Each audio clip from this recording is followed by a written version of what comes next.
हे बघा आपण आलेलो आहे वीरभद्र मंदिर राहतेचे इथं। हे बघा हे मंदिर आहे। हे बघा किती सुंदर असं हे मंदिर आहे। बघा बघा किती सुंदर असं हे मंदिर आहे। डेकोरेशन वगैरे किती छान केलेलं त्यांनी।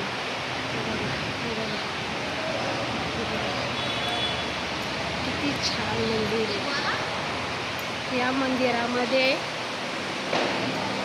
लोक आहे ना, भाविक लोक आहे ना, नवससुद्धा फेडायला येतात। हे मंदिर हे इथलचे पुजारी आहे। हे बघा हे गाजलेलं देऊळ आहे राहत्यामधलं।